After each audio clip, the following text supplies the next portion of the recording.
Doktoram da deganınızdek uruş başlanğan vaqtida şunchalar çoğ sözler batamdı. Çoğum şartsız teslim buldu o bu degende İran'da.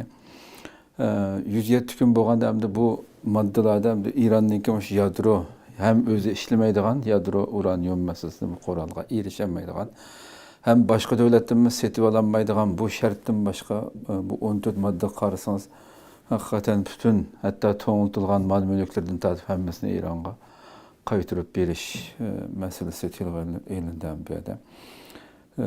Hem Amerika'nı ve İsrail'yani hem de şu rayonda hatta İran'ın şartı bilen şu Livan'daki hazır İsrail'e bombalayatgan Livan'daki urushning to'xtatilishi sharti onun ma'qul deyilgan şekilde.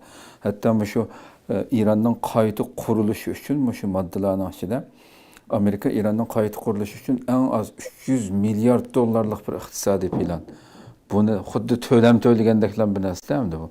Ama shunday narsaga majbur qilgan narsa nimamiz sizce? Amerika'ni, İsrail yani.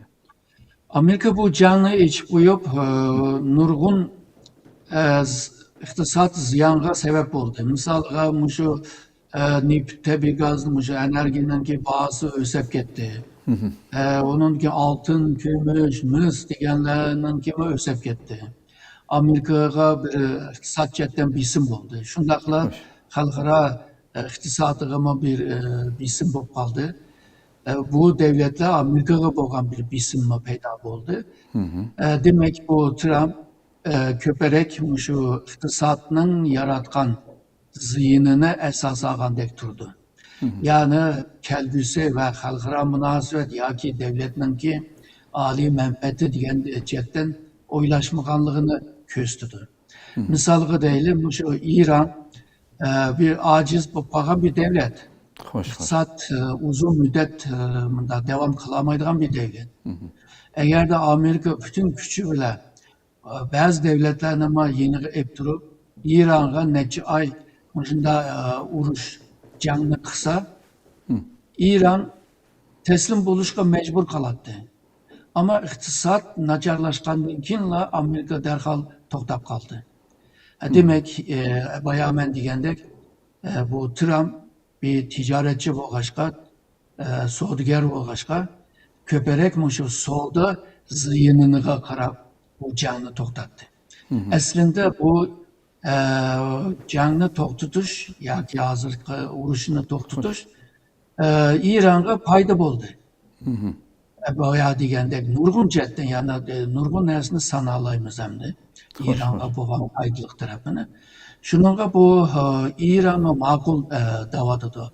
Bayağı digen bu 300 milyar dolar meselesi Amerika taraftaki düşendirişte yani İran'ın şu yeniden şehirlerini bombardıman kılan yerlerini yeniden yasap çıkış o bu digen yer Amerika'nın şirketi pul ile bir yere meblağ salıdı. Bütün pulun ki cemi pul 300 milyardaydı. Ama İran taraftaki düşendiriş bu uruş kıgaşka, hata kıgaşka, hatasını tungaşka hazır bu uruş tölen pulunu bədide düşendirvadıdı. İran taraf tamamen şu Amerika yanıldı, bizge ufukbedi. Dünyanın en çok devlet bizi bile uruştu ve yığılıp kaldı. Biz kutuvaldık diyen teşvikatını kılvadıdı. İran aslında belki hemimiz dikkat kılandığımız Muşur can başlaştın evvel bir 10 nece yıl İran'ın Muşur cemiyette siyasi kuruluş cihette, iktisat cihette, nurgun cihette bir acizlik vardı. Cemiyetten karşı çıkan namayişler köpeyip gitti. İran'ın ki şu mevcut rejim, mevcut şu tüzüm aciz kılvadı. Cemiyetke cevap veremeydiğen sakçının, harbinin gücü bile bastırıp turvatkan bir ceryanda Amerika bu canını kıldı. Ve Amerika İsrail'in ki kütkine şuydu. Biz şu Bişi'deki Ali Homi'ni öldürsek İranlıkla hemisi kolsun gidip onun için bu İran'ın ki mevcut Molla rejimine çıkıp yoktat dedi, hep oyladı. Ama bunda oylamadı. Yani chet devlet İran'a hücum kılgan çağda her kanda bir İranlık, meyli hükümetke, molla rejimge narazı olan İranlıklar bu İran devleti, İran milletiga karşı hainlik kılmaydı. Xo'sh. Bulup mu bu jangda? Shuningla maqatim bu jangdan keyin o İran biz yengib oldik dedi o. Hozir bu molla rejimi texmi kuchlanadi. Xo'sh. Hamda boyaqi men degan bu xalqning qo'zg'alishi, hokimiyatga qarshi namoyish qilishi, u bular hamda texmi qattiq qo'llik bilan bostirildi hamda. Andan keyin Xitoydan olgan shu yuz tarama deymiz var elektronik yuzni tarab resim oldigan sistem bilan va boshqa digital sistem bilan jamiyatni texmi Sharq Turkistonni kontrol qilgandek, texmi Ironni kontrol qila oladigan Xo'sh. alg'i kim bo'ldi hamda. Buni qilyapti aslida. Buni texmi kuchlantirdi hamda.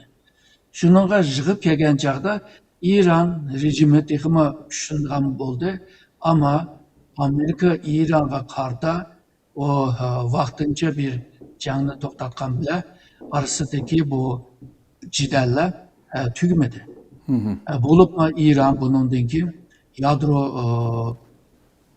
yadro kuchini yaratish va yadro qurolni yaratish yo'liga kirdi. Çünkü İran şunu bildi, Şimali Kore yadro qurolga ega bo'lg'achqa hozirgacha bir devlet kopup bu Şimal Kore'ye bir hücum qilayli, urayli demayotdi. O'z vaqtida bu Kaddafi'nin bu yadro qurol ishlab chiqarishni to'xtatgachqa ana bir ikki yildan keyin beshiga anda keldi. Devlet hokimiyat ketdi hozirmi shunda. Bu Iroqmi shundaqdi. Iroq bir vaqtlarda yadro qurollarni ishlaymiz deb maxfiy ilib beryotdi. İsrailninki havo kuvvetleri, havo armiyalari bombardıman qilib etdi. Ahiri şu bu xatarlik askeri ishlamadi, ama ahiri Iroqmi shunda hozir ojizlashib ichki boshqarish tuzumi parchalanib ketdi. Shunaqa menimcha İran bu Amerika bilan nima bo'lsa bo'lsin, shu yadro qurolni mayli yipiqli bo'lsin, shirin bo'lsin, mayli unchiq bo'lsin, buni ishlab chiqardi deb o'ylayman. Bundan keyin hamda bu bundaq bir atom bombani, hidrojen bombani ishlab chiqargandan keyin İran'a jang qilish bundan keyin texmi qiyin bo'ldi. Hozirgi Shimoliy Koreyaning misoliga bo'lgandek, bu yadro qurolga ega bo'lgan 5 devlet var, bu Birleşmiş Devletler Teşkilatı'nın xavfsizlik daimi a'zosida bo'lgandek, ular bir-birisiga uramaydi hamda.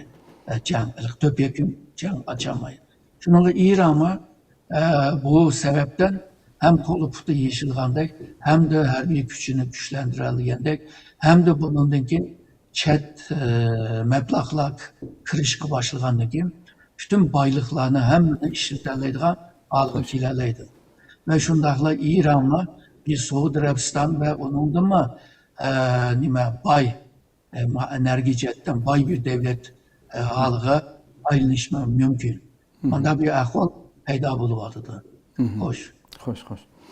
Çok ko'p rahmat.